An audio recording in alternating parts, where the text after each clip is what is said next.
Michael had an interview with Mark Tabladillo. Tabladillo, yes. On the importance of technology with Christianity. A lot of times you hear with Christians, a lot of us can get kind of hesitant with technology. We can in times kind of thing where we get leery of it because of maybe certain things that we read that we're concerned about with prophecy. And maybe some of that can be misinterpretation sometimes, even. So this was a good interview that kind of just displayed why technology is important in the Christian sphere and why Christians shouldn't be afraid of it and shouldn't shy away from it. And that, yes, absolutely, technology has been used for bad. Computers your life. In 2020, over the past year. So that's funny timing. And technology has clearly been using technology right now. Used for bad, but for bad or good. Yeah, we're here right now with you. And see?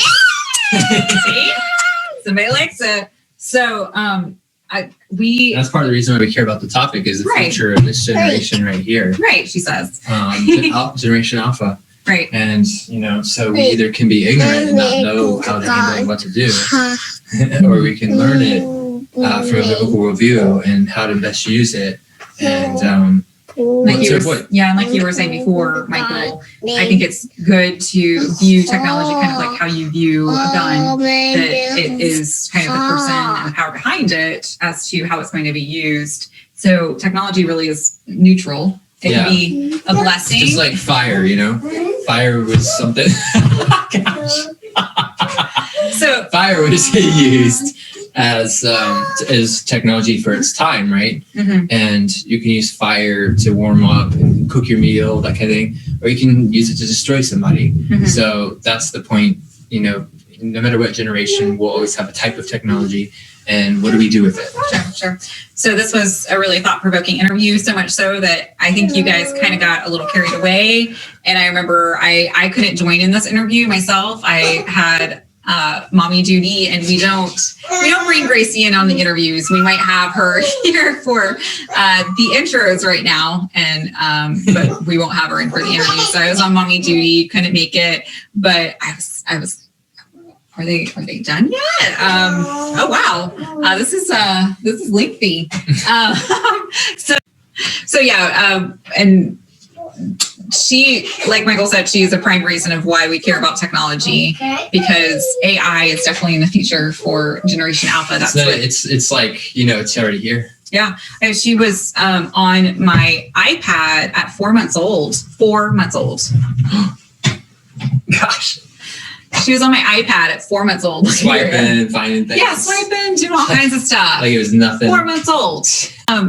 These kids are so used to it from the time that they're basically newborns. And I'm not really one that wants her to have it right now as much, but she gets her hands on it pretty easily, unfortunately. As much as we try to keep it away, she's a magnet to it. She wants to see herself. She wants to see the baby. Look at the pretty baby with the crazy hair. Oh. So, the interview, though, on seriously, is timely.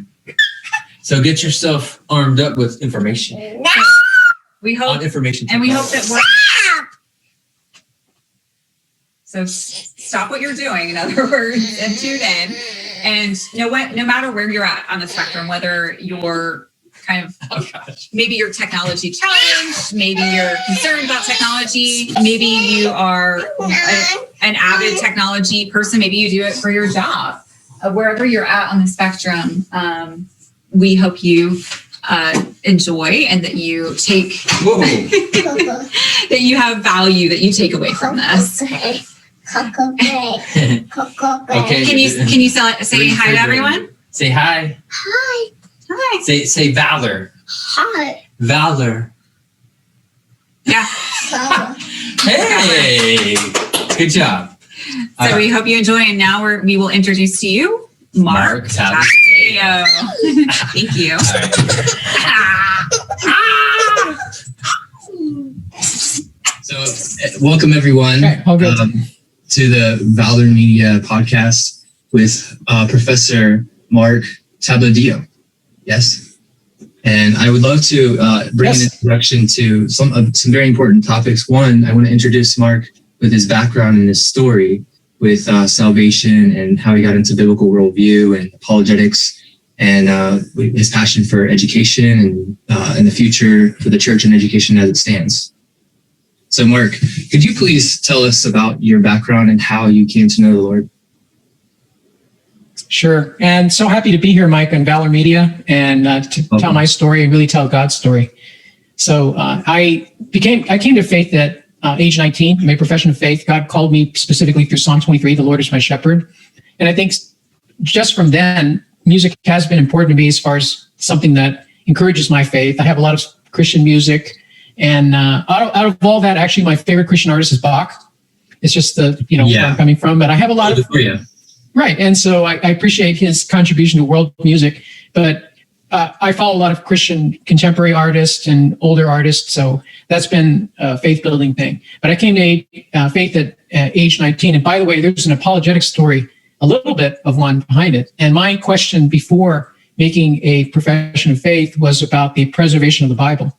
So I grew up with Christian knowledge, and my mother was a Christian. She went forward at a Billy Graham event at a very young age, and so she grew up as a person of faith and influenced me that way. And so in my case, I started reading the Bible on my own at age 16, and my main question again was about the preservation of the Bible. I went into material now that's so widespread on the internet. You can find a lot of information about how the Old and New Testament were preserved in terms of the number of manuscripts and the careful documentation going back in history, explaining maybe some of the textual variants and how they got to be where they are. And I did enough research that was not a question. It was not the reason I became a Christian, but it was a question I had to resolve in my own mind to help me understand the historicity of a book that I believe is true and also its claims to be true. So I came to faith at that time and became a believer. What books impacted that journey, if you don't mind me asking? Well, it really was mainly the Bible. Again, it was reading the Bible and finding more about what that direction was. And I'll have to tell that there's part of my story that might be unique in stories that you may hear. And that was, at the time, I was in a cult. And the name of the cult was Worldwide Church of God. And I've told this story on other podcasts. And one thing I had to resolve later on as I was leaving that organization is, did I become a Christian and through that whole thing? Because we had our own, we had our own literature. It was a combination of things that were true and some claims were not true. Right. But essentially, the reasons I became a Christian, the anchoring in Psalm 23, the fruit of a life, a change in mind, a change in heart, those who gave me the evidence that indeed I did become a Christian while I was in that organization. Wow. I mean, that must have been difficult to navigate your way out when you were used to a certain way of thinking. What helps you unravel that and discern between what's true and not true? Right. The organization itself changed maybe about 10 or so years after that event, after I became a believer. And I walked through the process on the early internet. This was very early we had mailing lists and a lot of people were connecting with email. But I also stood up a website when I was in graduate school to help process the journey for myself and also things I was learning with other people. And one of the key topics we had to unravel is what is the role of the 10 Commandments for Christians today? That's the short question. And actually, I'm not going to answer in this discussion. I'll leave that as an open question if people can follow up with me for my take on how to take that. But you know that there is a certain respect for the 10 Commandments. We had the movie with Charlton Heston that everybody knows. And of course, many people come to memorize the 10 Commandments when they're growing up with the Bible and they're learning about that story. So the question is, what's the relevance today? And I'll say this, that the resolution, and this is the short story without getting into explaining the role of the law, is becoming a Christian is really more about accepting a relationship with Jesus Christ. That is it. You say Christian, that is what it means. It means that somebody's making a commitment to a person, someone that we believe is fully human, fully divine, and that we believe that those claims are true. And we have enough evidence to believe that's true. Does that mean I know everything about God? No. I think there's a lot of things I don't know. There's a lot of things I don't know about the Bible. And every day there's something new to learn about myself. And I'm in a community, and to, for people who are watching this and maybe you're not a Christian, I'm walking forward, with people like Mike, with people I know, that day by day, I'm learning more about myself. We're learning more about each other, and we're learning more about God. Amen. It's good. It's good stuff. Can you touch on where you went to school real quick? In terms of, I'll say this. I grew up in California, so I was in public school, and then for my bachelor's degree, I earned that at University of California, Los Angeles. That's UCLA, and the area was electrical engineering. And then I went on to graduate school at Georgia Tech, which is Georgia Institute of Technology. That's in Atlanta, Georgia, where I live today. And there I focused on industrial engineering, and I earned a doctorate there. Wow. So can you tell me some of your favorite projects that you worked on from your start till now? Sure. So you talking about projects in school? Projects with technology. Technology. Like AI, machine learning, data. Sure. So I since leaving graduate school, I've had a career mostly in the area of computer technology. And for a lot of my career, I was using something called SAS. SAS is a language, but it's also the name of a company. And it's based in North Carolina. And many companies use SAS even today. Is that software? So I had learned... No, that is another SaaS. Software as a Service is another acronym that's used today, but we're talking about SaaS Institute, which is in Cary, North Carolina, and they have their own software.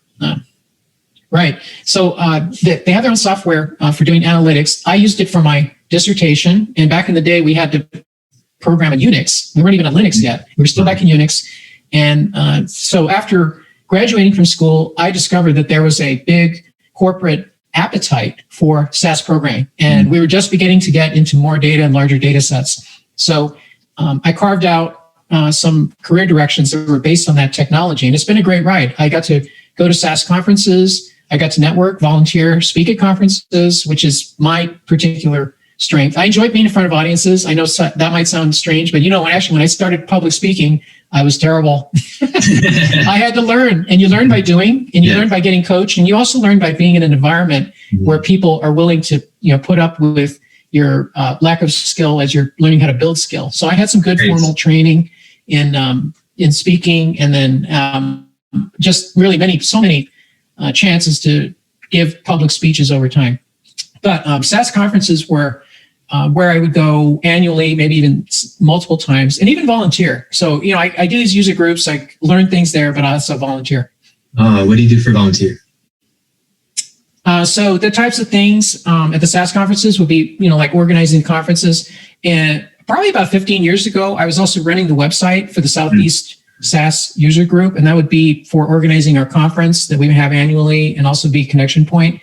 And it's hard to imagine a world before Facebook, but yes, this was before Facebook. And this was when people had to go to websites to sign up and get their information, and then also get information after a conference was over. A lot of that was all website driven. Right. .com days, right? So, right. And then as time went on, and this was probably just over 10 years ago, I got more interested in working with Microsoft technology. At the time, SAS was running mostly on Windows as far as analysts were concerned. And SAS always ran on multiple operating systems. And that was part of the beauty of its design. That's why it lasted longer in a deeper way than many of its competitors, because they made the hard technical decision of how do we make it run on multiple operating systems. So because they made that decision, it was great for that. But I wanted to learn more about Microsoft technology. I started learning more on my own. Pretty soon, I got to meet some people at Microsoft. This is probably about 2009. And I did a project for them, and it had to do with data mining. And it was a paper they wanted me to write. What is the importance of data mining, or actually, what is data mining for? How do you explain it? So they took my information. I just volunteered to do this project. They put it on the website. And that was the first time that I got to do something. It was around 2008, 2009. Must have been fun. Right. And so over my course of my life, most of my time in that time period, I was running a solo business as a corporation, and I had various clients. Centers for Disease Control was a major client, and I was a subcontractor to a contractor. And then also so many other companies. And then later on partnering with some Microsoft partners. And it's really just been in the last few years that I've been an employee So now I have been at Microsoft as of last week. I passed my 5-year anniversary at Microsoft, but of course I've had a longer career than that outside. Yeah. Have you met Bill Gates, by the way? I've not met Bill Gates. I think he's a fascinating person. Would love to meet and talk with him about his ideas. But I did see Satya Nadella. I didn't actually get to meet him, but I had gone to Satya Nadella, by the way, is our current CEO. I was about 6-7 years ago. I went to a conference and I was sharing a room with a colleague, and I had gone down to the workout room early. This was probably before 7 a.m. So I'm there by 4 people in a pretty large room. And so I knew who he was.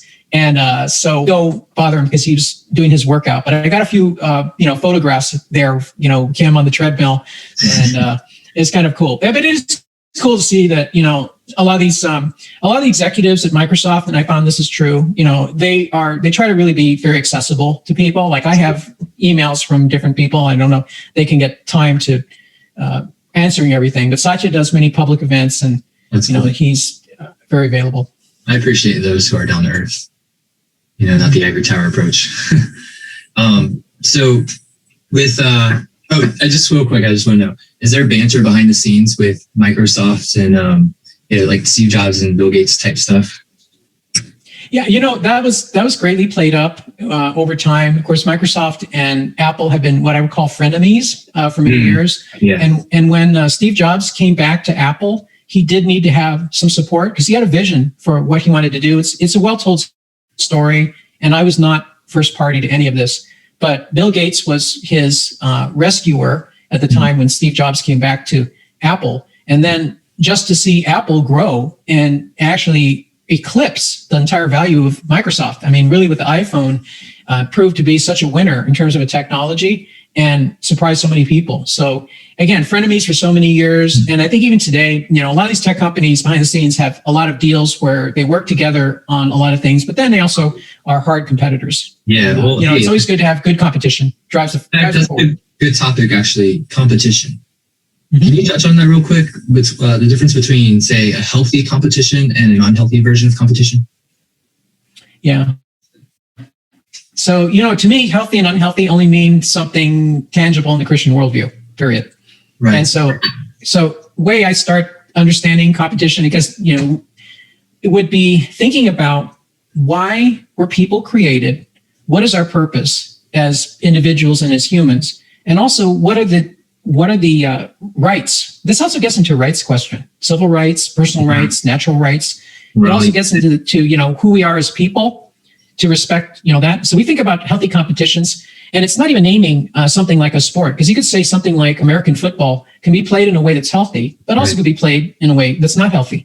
And either players taking advantage of each other, or owners taking advantage of players, or sponsors taking advantage of teams. So any of these questions, factor into a sport. In the case of American football, which is big dollars for as far as a sport, one of the most important economic sports. But answering from a Christian worldview, again, goes to respecting the dignity of who a person is, what our soul is for. And again, I'm not going into all the particulars, but these are some of the considerations that would weigh in my mind if we were talking to someone in that field about what their experience is and trying to determine, are they really having an unhealthy or healthy experience? Yeah, that's a good topic to dive deep into with the various subjects that interconnect. It's worth it because there's even in the Christian ministry world and such, healthy competition and unhealthy competition. For example, our church is the best church and the only church. That's an unhealthy version. We should collaborate as the body of Christ, for example. So I always thought that would be a good one to go into. So I wanted to touch on Ratio Christi. When you got involved in that, how you found out about it, that'd be interesting. And what role it plays in your life. Also the backstory with the Defenders class with William and Craig and how that helped your journey. Sure. So there's quite a few things to touch on, but we can touch on those. Okay. Well, as I'm telling my own story, after I left the Worldwide Church of God, I was interested in evangelism, and I went through a period where that was important. I was interested in missions, and I got connected to the Perspectives on the World Christian Movement class for which I became later an instructor. And in fact, I taught even now. It was earlier this calendar year, 2021, where I was able to do a presentation at 2 churches on perspectives of the world Christian movement. So I'm very much a supporter of that class. I contributed to their volume 3 of the Reader. And to me, to think about God being on a mission and that we're here to join him, that is really the framework that I have for all my volunteer work. Ratio Christi is part of my apologetic story, which started as we were preparing for today. It was just over 10 years ago that I started getting interested in apologetics for the purpose of understanding atheists and agnostics. And increasingly, just in my regular work or neighbors or people that I know, there were a lot of people who are atheists or agnostic. And yes, I understand the words that they're saying, but I didn't think that I really understood the philosophical foundation of their worldview. Where were they coming from? How did they understand the world? Because going even to my story, and despite the fact that I was in a cult, I was a theist from a very young age. I mean, I remember even being age 3 and praying to God. And I cannot imagine a world in my mind that does not have a God, because it's not comprehensible. However, there has to be a logical way for me to understand, where an atheist or agnostic came from. So in around 2009, I made some new moves to learn more about apologetics. And given that I live in Atlanta, I found a few groups that were studying apologetics. There's Jeffrey Brashears with the Areopagus. There's the local chapter of Reasons to Believe. And then there's William Lane Craig, which is one of the greatest living Christian philosophers. And he was teaching at Johnson Ferry Baptist Church. So all at the same time, I started sampling from these different sources and trying to figure out, where are they coming from? What are they teaching? What can I learn that I don't learn? Again, I know a lot of people come to apologetics trying to answer a personal question that they might have. And I'll tell you, even though I have some personal questions, and even I did 10 years ago, there's nothing to me that can't wait, because I believe there's a heaven. I believe I'll have a chance to understand answers in eternity. So I don't feel like every question needs to be answered, and I can still sleep and, not worry about that. And why? Because I'm trusting you're trusting in a personal quality of God. That's what really is the answer why someone could wait on a question. Right. And it's really summarized by the word faith. But I go back to the technical details, some personal quality of God that makes me patient to find answers that are unexplained. What's that quality? What's that quality? It could be any number of qualities. So I think it's really all the attributes of God all together. It depends on what the question is. God's mercy, God's forgiveness, God's love, God's unconditional love, God's unchanging nature. Any of these could be, and also God's striving for perfection as a perfect God. God is a knowing God. There's many qualities that it's not one thing. It's really the kaleidoscope of things. And again, communicating to an audience maybe that is not Christian, any of your good friends, you will like them for multiple reasons. That is my claim. So it's not going to be just one thing. I mean, it might be one hobby that you have in passion together, or maybe it's a culture that draws you together. The cultures are multifaceted. So I'm going to challenge everyone.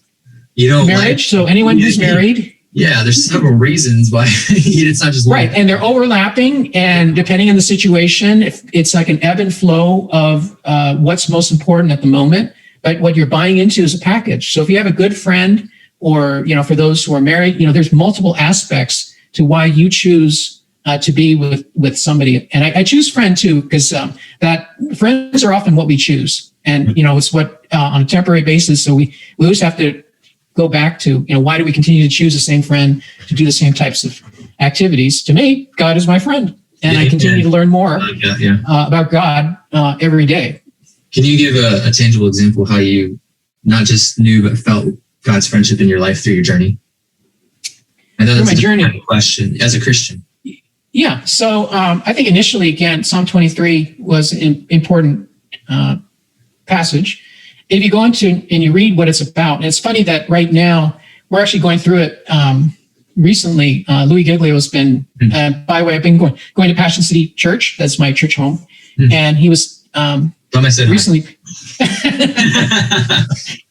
I've only met him a few times, but he did write me a letter once, and I kept it because I did, that'd be a very cool keepsake. Yeah. It's continues to be an important topic. And every time I go through Psalm 23, I learn something new. And is that the Lord is my shepherd? The Lord is my shepherd. That's right. And there's different versions of that. I remember one that really is worded more like a song because it rhymes. Mm. But the point is, in terms of a personal walk, it's like a person with the Lord. And what might it look like? It might look dark and despairing, but in the end, it's hopeful and it's consistent. It's an adventure. And that book, that chapter alone, I think describes what was later expounded in the book Pilgrim's Progress, which is also another Christian classic. If anyone, it's a longer exposition about somebody's journey through life. It's a metaphor, or I would even call it a parable. But just sticking with the biblical exposition, Psalm 23, I believe would be a good test. And at the time, when I was considering baptism, it was important for me to think, does this reflect my relationship with God? That was actually the question I got posed to me. So since then, I've seen a lot of things happen. I've seen prayers answered. And I'll show one because I can see it on camera right now. Right here in my elbow, this is one story I tell from when I was a teenager. Like many people, I've had eczema on my elbow. And my late mother also, she had eczema, but when she was young, she had scars here because what would happen is, it breaks the skin. It's not a contagious disease, but it is a skin condition, and it can get very itchy, where you have to scratch it and whatever. So when I was a teenager, and this was before I became a believer, I asked to be prayed over for healing. And again, really with no medication and no real difference in treatment, a lot of this all went away all at once. It was like the same week. Now, it wasn't the same day or the same hour, but it did go away. And it is an example of what I believe was miraculous healing. Now, was it a life-threatening condition? No. But what I point to, too, is just looking at my arm again today. Some in my family have had the same condition, the same part of their body, and they have the scars from that. And I even have, other family members who've struggled through that, and they haven't been healed. Okay, there's other. I'm not saying this is universal. It's not like God, could heal everything, but I've seen. I feel like God's answered major prayers in my life, and I feel too that since I became a believer, I've taken every major decision I've had to God over in prayer and also counsel for sometimes a period of time while I was trying to decide what to do. And so the counsel. The counsel, one would be what's in my background right here.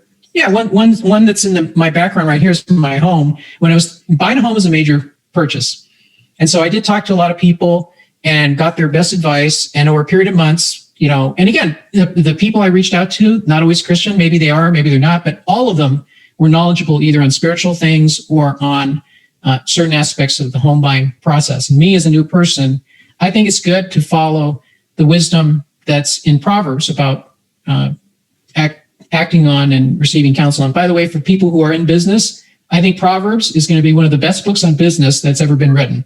And you can get a lot out of that without having to get into a lot of spiritual talk. But if you just read what's in there, it's wisdom literature. Again, I know that's got to be highly respected, even for people who might doubt the resurrection or some of the claims we make as Christians. And yet they can go to Proverbs and get a lot of practical advice. 31 chapters. You can easily read it in a month. It's got 31 days. One chapter a day, you can get through Proverbs. That's a good, to touch on that too. What is a good for you? What's helped your Bible reading to stay consistent and in the Word? I think what's helped me is anchoring what I read with what's going on in my life.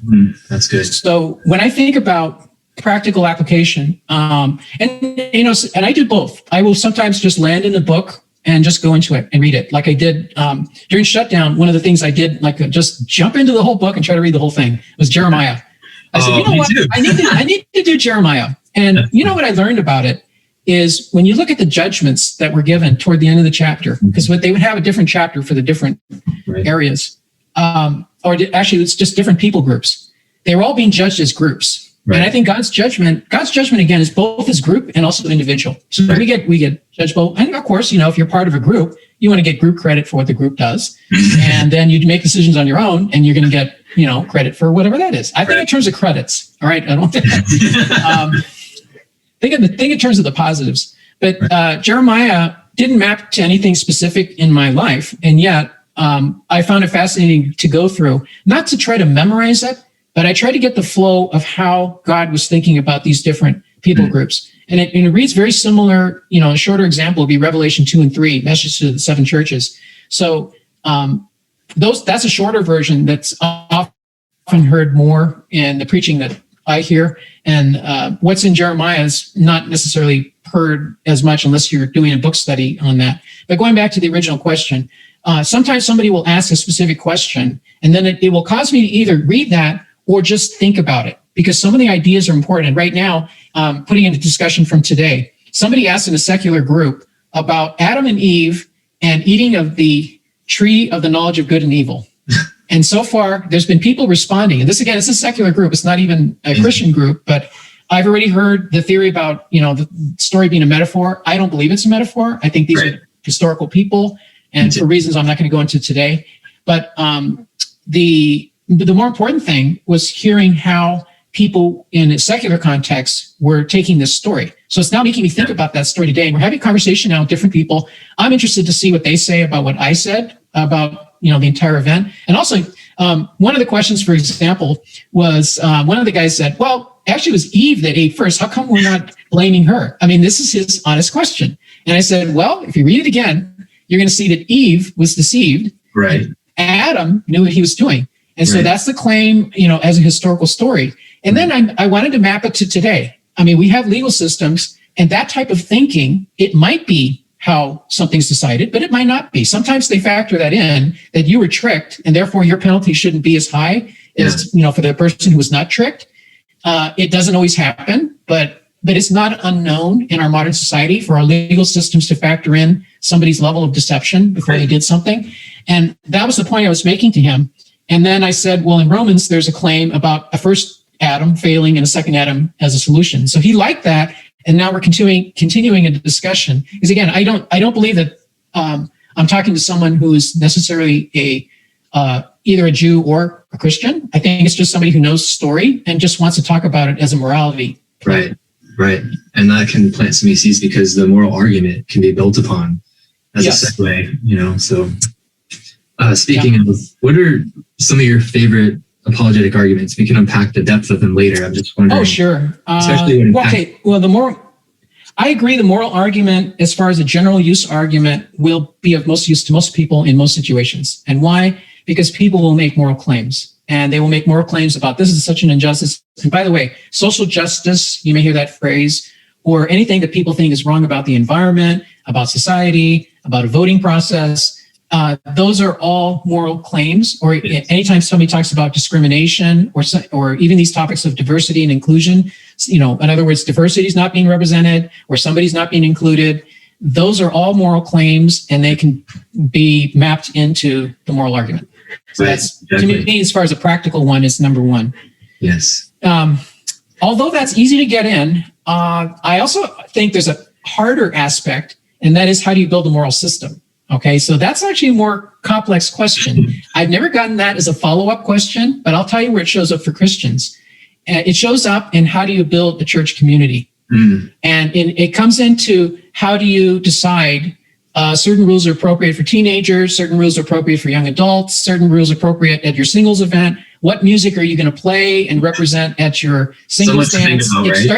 It starts getting into these other questions of application. I usually don't get challenged on that if I'm just having a general conversation with an atheist, because it's really more having them defend their viewpoint. And that is, why should I listen to their moral argument if it's just our own opinion?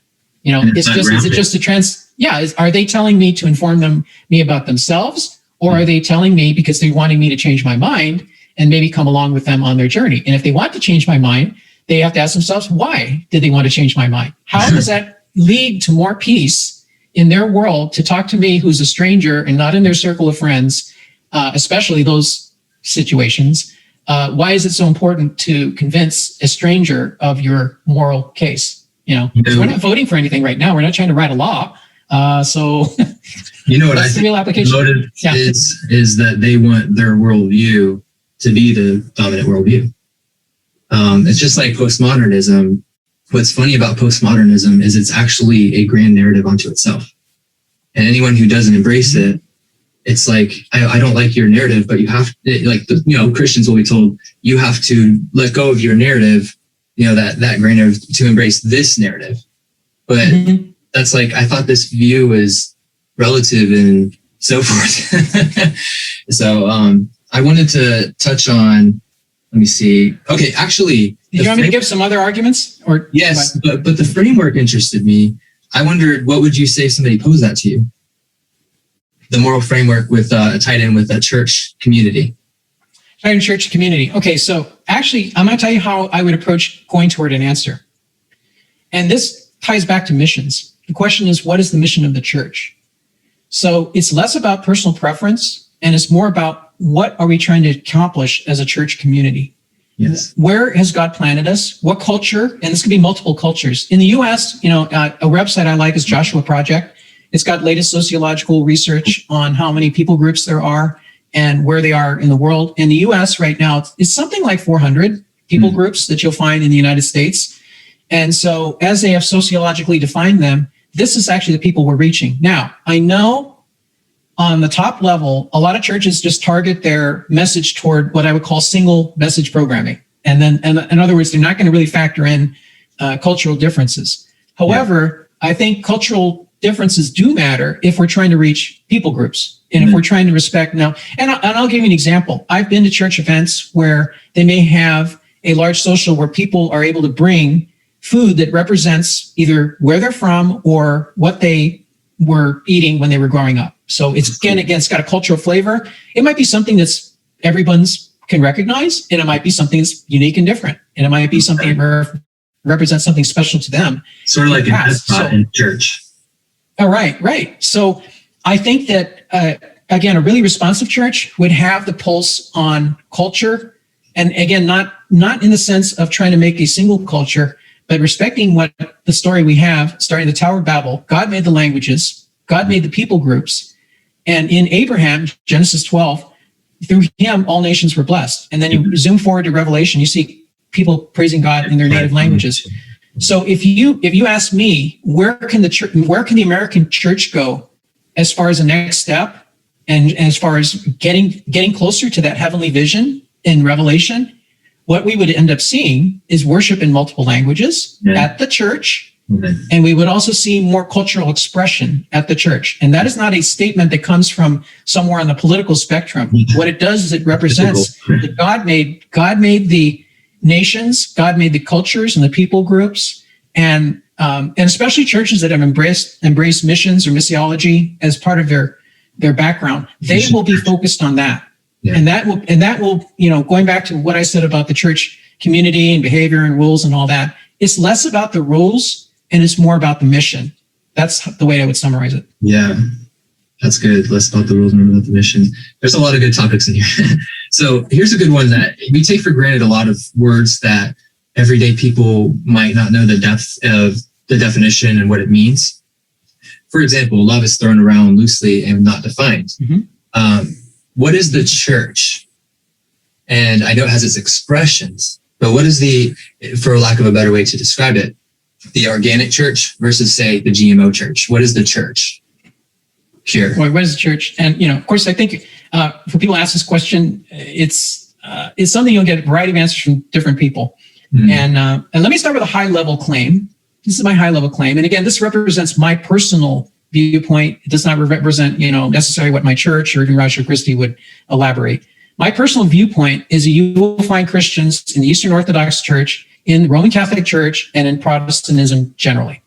So those are the three, to me, major branches of Christianity. I think they were all historically connected. So there's historical connection between all those three groups in a large sense. And then there's also a uniting on certain ideas represented by the ancient creeds. Amen. And those ideas have propagated forward in all three groups, and to me represent what I would consider the active church today. Now, in amongst the church, there are wolves among the sheep, and it is true, and I've encountered them, and hopefully I haven't been them, but they are in every church, and we have to be wise as serpents and harmless as doves. Okay, so we have to be eyes open for what might be a threat. And it might not be a physical threat, it might be a doctrinal threat. It might be the nicest person in the world that gives of themselves, and yet their doctrine or the theology is wrong for some reason.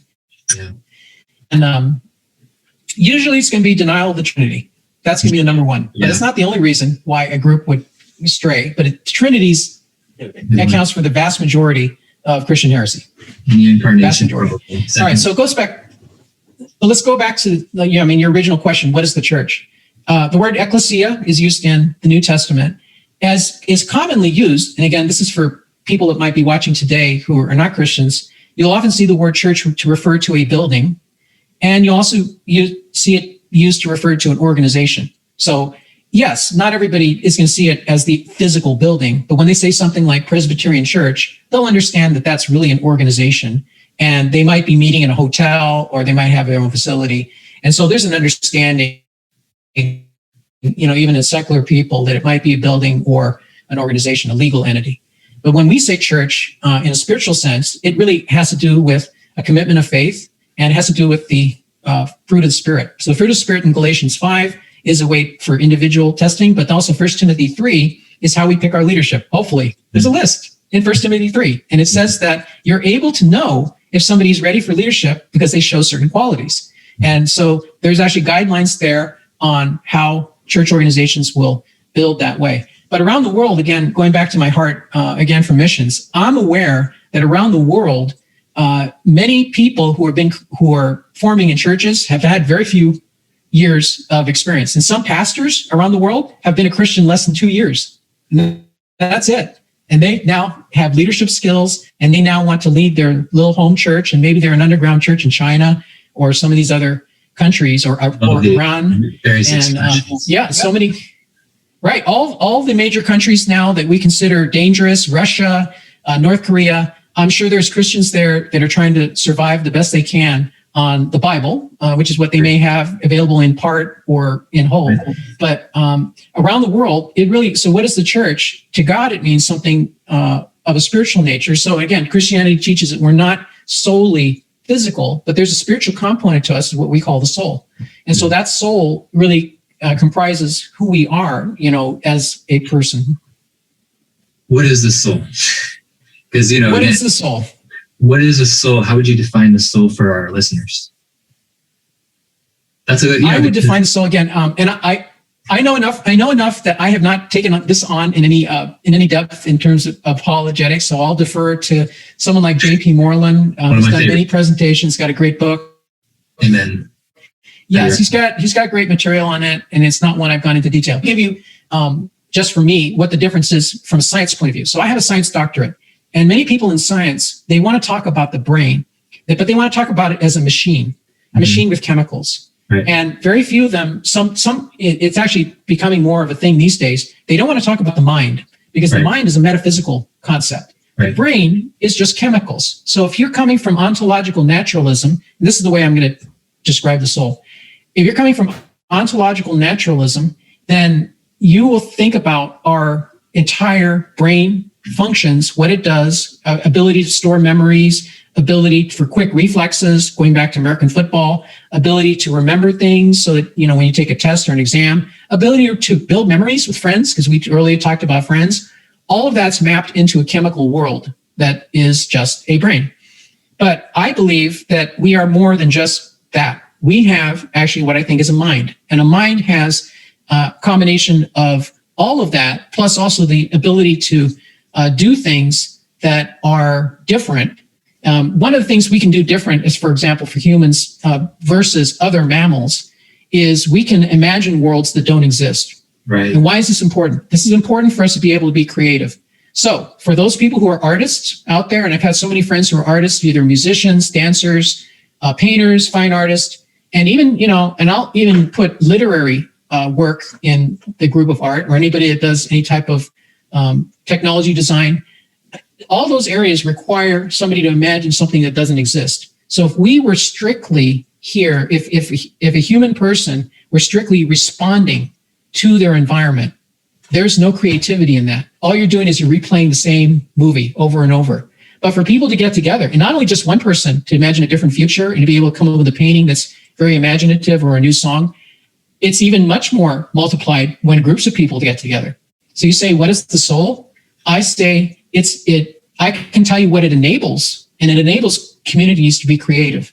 What it is, I don't know that I could define that, because I think there's still more to learn about what it is exactly. Right. But I know that it is something that does, if at least for a human, does require, this is my claim as a Christian, does require a body with senses. And so, yes, I think the brains need it in order to train the soul, whatever that is. But it also represents to me as a Christian, what is the full repository of our identity, so that when we die, or even as we age, our bodies become different, but our memories are retained. Yes. And what we believe as Christians is that full record of who we are is what is in some future time resurrected and then put into a new body. Yeah. So again, I didn't describe the full nature of it, but I described maybe what it's for and how it's different than a pure material form. That's very useful, because it can be a good intro to get people to check out more, especially J.P. Moreland's work and so forth. J.P. Moreland. Mm-hmm.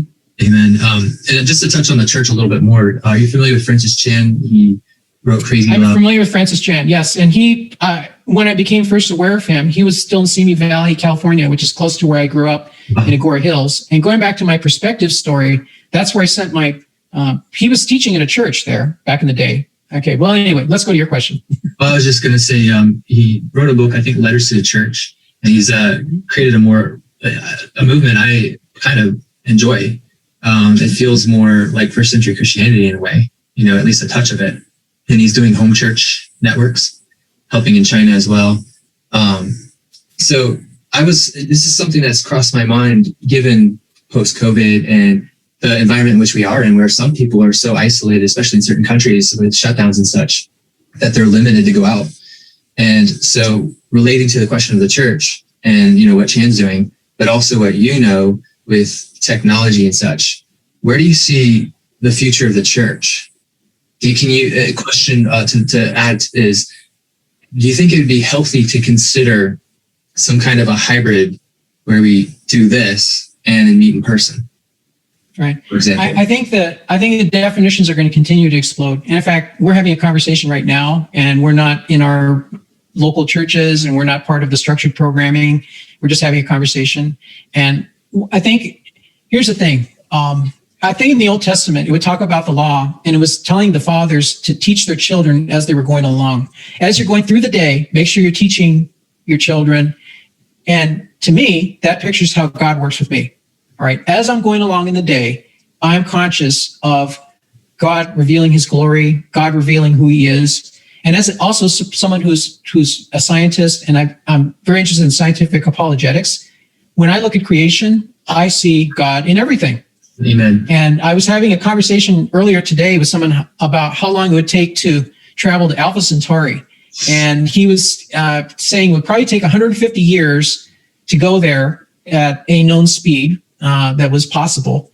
And then a certain determination to be on that rocket, for that amount of time. But there's so many amazing things here. And so let's go back to Francis Chan and the type of groups that we see. So we see so many of these group technologies, and early on, going back to my cult experience, one of the things that attracted people to that particular ministry is they were early to mass media newspapers. They were early to television, 1950s, and they were big on AM radio. And I'm talking about the 1950s and 60s. Right. And so many ministries, as we know in the United States, they were not on radio, they were not in television, and they were not leveraging technology. So that's one thing I would say for that organization. Today, it's the internet. And when I was leading that group, I started a website, and this was in 1995. The web started in 1994. So giving you kind of time travel there. Wow. I started the second year of a web with a website in support of, as I was a student, this is my student ministry, reaching people and, using technology toward that advantage. And, we may have technology, maybe we don't. I don't think technology is essential to the gospel. What is essential is the message of technology. Or actually God, through technology. That's what I mean by that. Right. So technology is often is a boost. And of course, today I work for Microsoft. I think technology can be done well. Microsoft has an ethical position for the use of its technology and artificial intelligence. And it goes along too with providing legal cover for our customers and clients, not just for ourselves, but we share the same guidelines that we want our customers to follow to be legal within their guidelines in their own respective nation states.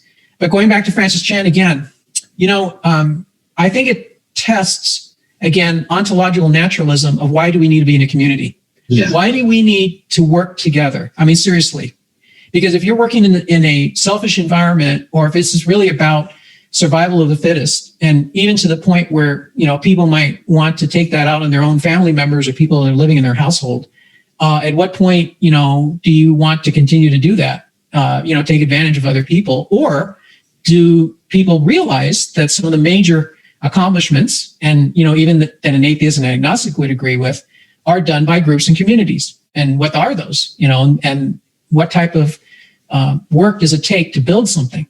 So in Francis Chan's case, I mean, he's going to a model that I actually most identify with the Orthodox Church. From what I understand, there's a desire in that entire community to keep their congregations small, like under 200 people. And you've seen in the American church movement, there's almost been a push in the other direction, where mega church is often defined as 2,000 plus. And of course, I'm in one now, and I've known that there are advantages and disadvantages, which I don't want to go into that right now. Right. But the other day, and just letting you know, I'm in a small group with some men at my church, and we were able to meet in a restaurant in Atlanta. Some of us for the first time, because, we hadn't, we go to a large church, we didn't see each other, and then we were shut down. But we went to a restaurant, we ate outdoors, in a way that was safe, in our jurisdiction, Georgia, now it's open. But it was so good to be able to see people in person, face to face. And, somebody told me something about heaven. Heaven's most often pictured as a banquet. This was Clay Jones I was listening to. Heaven's also, so that's not all of what heaven is, but that is also, it's more than an analogy. It's an experience that, you say, well, what is heaven like? It's like a banquet, because it is a banquet. But maybe it's a metaphor on top of an experience. It's almost like a long coming too, because if you watch The Lord of the Rings and you go out to the end or read the book, there's that end celebration. Right. And it's like a shadow of what is to come in the Bible, with us, with Christ and God and presence, and this community, and no flaws, no hardship, suffering. And then you get to eat. Yeah, exactly. So I never read the books. But in the movie version, there's times along the path where they would talk about food. Yes. Food is the whole theme of that entire thing. If you just go back and think about the food, and the second breakfast was always hilarious. I mean, everybody remembers that as a phrase, but what about second breakfast? Yeah. But and also Jesus valued food in the way he interacted with people. For some, the fish, after the resurrection, he ate with them to kind of show I'm real. Mm-hmm. Not some weird phantasm that Jesus seminar talks about with the resurrection. Before he died, they had a meal together. Yeah. Pictured in Leonardo da Vinci's painting, and not without controversy. I've been taking a little bit of notes while you've been talking, because there's been so many good things to touch on. But you still want to, I know we talked before we got on this, I wanted to touch on, what does the church need to know about the importance of technology and how to utilize it effectively? So that, and then of course we also touched on education too. So after that, you can segue into that if you would like. Sure.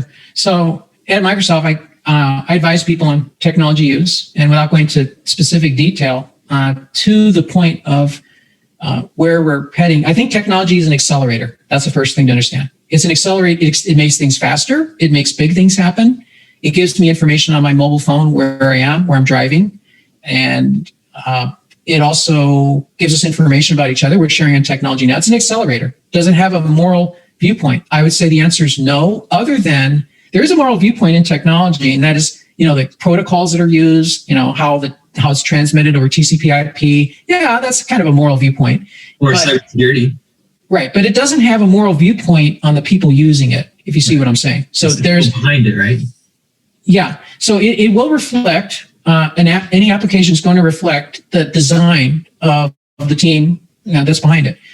There's not there's not a worldview question that comes up every day with the use of technology. A lot of technology is rather bland in what it does. It's very functional in, you know, the way a fork or a spoon or chopsticks are functional. So it's not going to be, you know, an outright worldview question. Where it does become a question, I think especially is beyond just individual use. It's when groups start using technology for a certain purpose. When they start a website, and what is this website for? They start a social media channel. How is it being promoted? Or they're starting a media channel.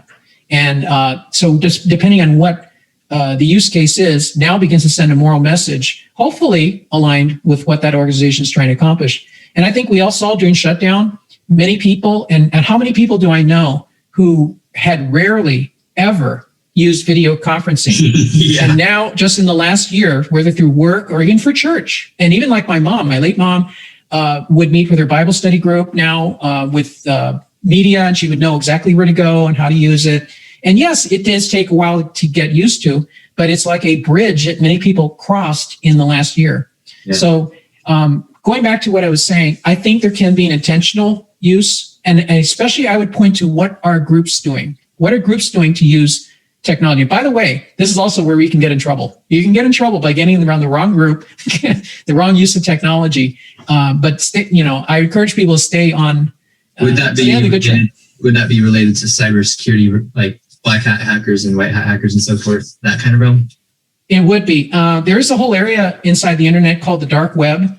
I don't know much about it beyond news stories, but there are places where either through topics or the types of activities that criminals might be involved in, they will use the internet for those purposes. So that's unfortunate that, such things happen. Yeah. And then sometimes hackers will take over certain things. Recently, we saw that with the Colonial Pipeline, where they asked for ransom. That also happened here. City of Atlanta was hacked, and similar types of things. On a personal level, I've seen my information breached. It was breached at Home Depot. It was breached in so many of these Target, Equifax. I mean, I feel like I've been in every major breach of data over time.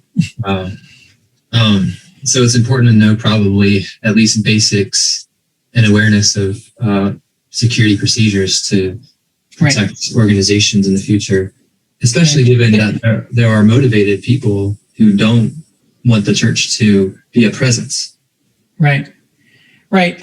So as far as, let me talk about the church in a second, but I'm going to give two specific tips. One, passwords need to be at least 10 characters long. That's a practical tip. Second tip is the same one you've heard, hopefully for years. Do not put anything in the internet that you don't want the whole world to see. It's possible that could happen. So, and again, that includes photographs or anything that you don't want shared, just don't put it out there. Yeah. But in terms of the church and being able to promote its message, what I'm happy about, and if I could pivot into talking about Alliance Defending Freedom, it's a legal organization working in the United States, and it works with Ratio Christi, where I have a role as a director. And this is what I do as a volunteer and on the side from my work at Microsoft. But they have been useful in helping Americans understand what is legal according to our legal code in terms of workplace behavior, when you can bring Christianity into the classroom, and those types of rules. Those decisions have already been made in many areas, but we often find that newer generations of people are unaware of what those laws are, and they might be trying to unnecessarily restrict the civil liberties of Christians in certain environments. Yeah, that's another concern to address for sure, and what to do with that kind of movement. Because it's true, there's young people who aren't aware, and they're just kind of going with the wind of what's going on. And there's others who are more aware, and they have more intentional plans.